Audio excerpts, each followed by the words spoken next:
आप सभी का स्वागत है आपके अपने YouTube चैनल जीएम स्टडी में। आज की वीडियो में हम लोग पढ़ने वाले हैं प्रश्नावली 3.2 का प्रश्न संख्या चौथा। उसका पहला क्वेश्चन नंबर आज हम करने वाले हैं। तो प्रश्न है आपका, निम्न रैखिक समीकरणों के युग्म में से कौन से युग्म संगत या असंगत है? यदि संगत है तो ग्राफीय विधि से हल ज्ञात कीजिए। तो प्रश्न को कैसे हल करना है, यहाँ तक देखिए जो संगत और असंगत, इससे पहले क्वेश्चन नंबर तीसरा में हम लोग ज्ञात कर चुके हैं। उसके बाद फिर यदि संगत है तो हम लोग क्या करेंगे, इसको ग्राफीय विधि से हल करेंगे। सिर्फ संगत होगा तब, यदि असंगत होगा तो ग्राफीय विधि से हल नहीं करेंगे ज्ञात। तो चलिए प्रश्न को हल करते हैं। यदि आपको यह प्रश्न पूरा वीडियो देखने के बाद समझ में आता है तो प्लीज़ वीडियो को लाइक और चैनल को सब्सक्राइब जरूर कीजिएगा। तो चलिए बिना देर किए हुए प्रश्न को हल करते हैं। सबसे पहले क्या करेंगे, हल लिखेंगे। हल लिखने के बाद यहाँ पर देखिए नंबर 1 क्वेश्चन में दो समीकरण दिया हुआ है, एक x + y = 5 और दूसरा है 2x + 2y = 10। तो पहले वाले समीकरण को लिख लेना है, यानी x + y = 5, इसको समीकरण 1 लिख लेना है। ठीक है, उसके बाद दूसरा वाला समीकरण को भी लिख लेना, यानी 2x + 2y = 10, इसको समीकरण 2 लिख लेना है। इसको लिखने के बाद यहाँ पर क्या करेंगे, a1/a2, ठीक है, = निकालेंगे। इसको निकालने का क्या तरीका, a1 क्या होता है, x का गुणांक, पहले समीकरण का a1 होता है x का गुणांक, दूसरे समीकरण का a2 x का गुणांक। ठीक है, तो पहले समीकरण का x का गुणांक क्या नजर आ रहा है, कुछ नहीं तो यानी 1 है, यहाँ पर लिख सकते हैं 1, फिर बटा है तो बटा दे देना। a2 क्या है, दूसरे समीकरण का x का गुणांक, तो क्या है वो आपका 2, यानी 1/2 आया। उसके बाद फिर हम लोग क्या निकालेंगे, b1/b2। b1 क्या है, पहले समीकरण का y का गुणांक, कुछ नहीं तो यहाँ पर y के साथ क्या गुना है, 1 गुना है, यानी यहाँ पर लिखेंगे 1। b2 का मतलब क्या होता है, दूसरे समीकरण का y का गुणांक कितना है, 2, तो यहाँ पर लिखेंगे 2। इसी तरह हम लोग लिखेंगे c1/c2। c1 यानी जो ये संख्या वाला पद है, तो यहाँ पर 5 है पर समीकरण 1 में, तो यहाँ पर लिखेंगे 5। उसके बाद c2, समीकरण 2 में संख्या वाला पद क्या है, 10 है, तो यहाँ पर लिखेंगे 10। इसको काटेंगे तो कट जाएगा, तो 2 बार में कटेगा, यानी 1/2।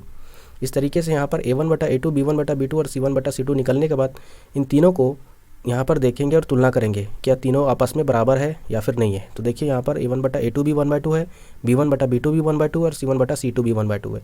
तो ऐसा कंडीशन होता है तो हम लोग जानते हैं कि यदि चूँकि a1/a2 बराबर b1/b2 बराबर है c1/c2 का, यदि ऐसा सिचुएशन होता है तो समीकरण की जो रेखाएं होती है, ठीक है, समीकरण की जो रेखाएं होती है वह क्या होती है, संपाती होती है।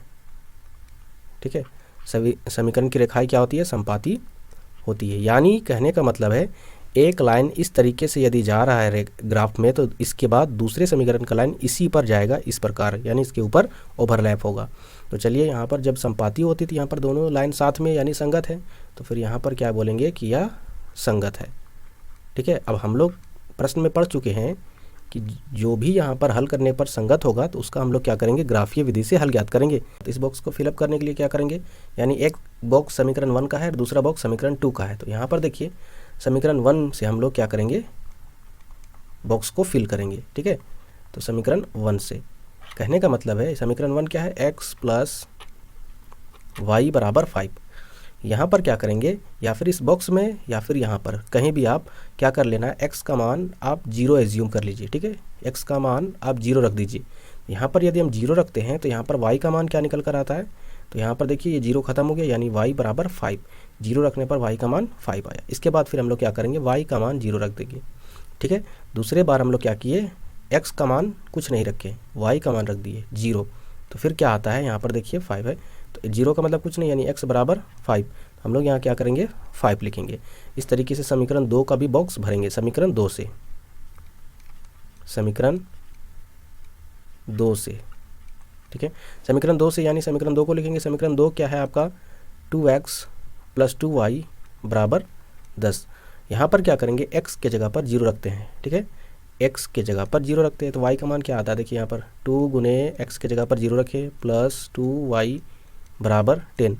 ये 0 से गुना होकर 0 हो जाएगा, प्लस 2y = 10। ये 0 खत्म हो गया, यहाँ बचा 2y = 10, यानी y निकालना है तो हमको 2 को इधर भेजना होगा, यानी 10/2।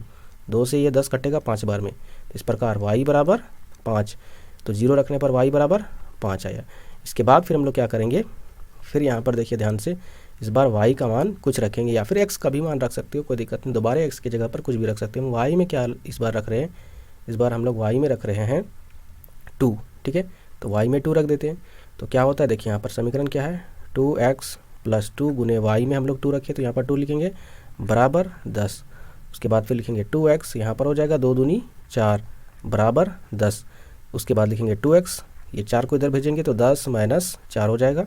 उसके बाद लिखेंगे 2x बराबर 6, x बराबर हो जाएगा 6/2 और 2 से ये 6 को काटेंगे 3 बार में जाएगा, यानी x बराबर 3। इस प्रकार यहाँ पर x का मान 3 निकल कर आया।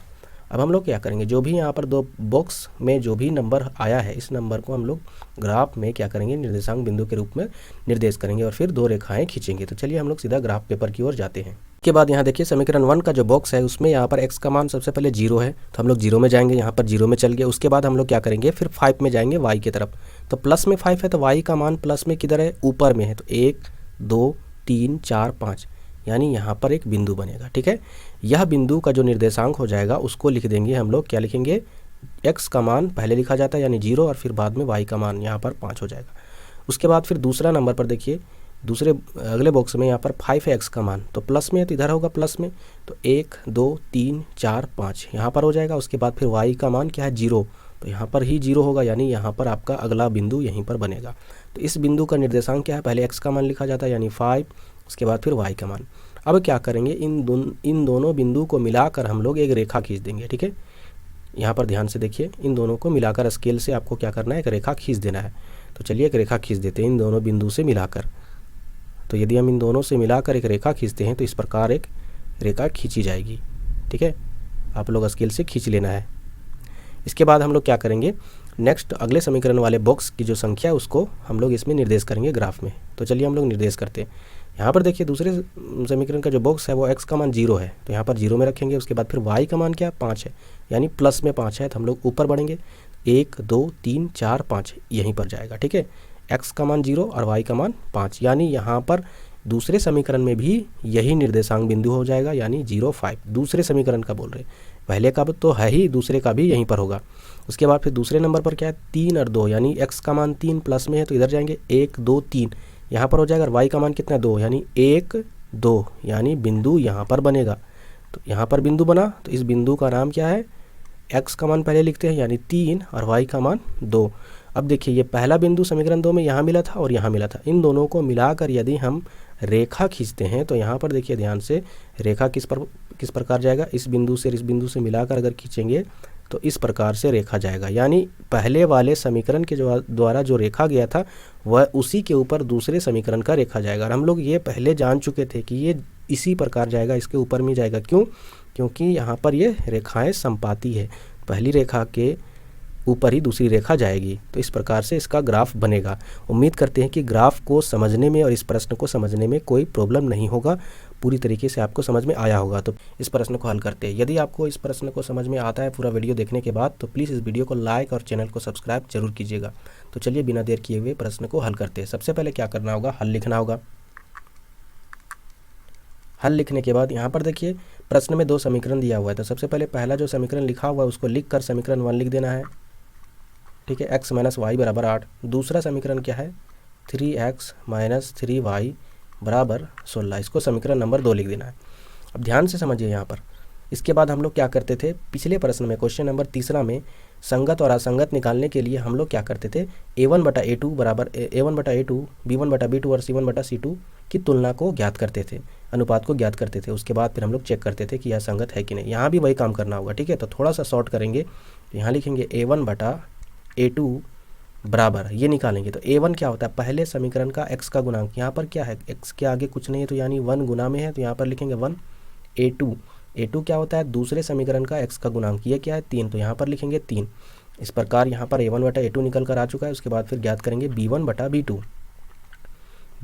पहले समीकरण का y का गुणांक जो होता है वह b1 होता है, तो कुछ नहीं तो यहाँ पर 1 है यानी -1, तो यहाँ पर b1 का मान -1। b2 का मान क्या है -3, तो यहाँ पर क्या लिखेंगे -3। तो यहाँ पर देखिए ये माइनस से माइनस कटा तो यहाँ पर बचा 1/3। इसके बाद फिर ज्ञात करेंगे c1/c2। c1 क्या होता है, पहले समीकरण का जो संख्या वाला पद होता है वो क्या 8 है, तो यहाँ पर लिखेंगे 8। उसके बाद बटा है तो बटा दे देना है। उसके बाद फिर c2 क्या होता है, दूसरे समीकरण का संख्या वाला पद यानी 16 है। इसको फिर काटेंगे, 2 बार में कटेगा, 8 दूनी 16। और इज इक्वल टू हो जाएगा 1/2।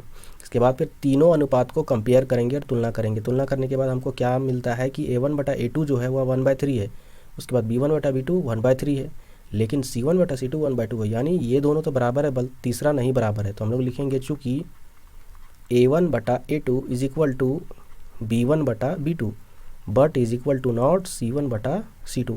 ऐसा कंडीशन कभी भी आता है तो क्या होता है, जो इन दोनों समीकरणों के द्वारा ग्राफ का निरूपण किया जाता है उसमें रेखाएं क्या होती है, समांतर होती है।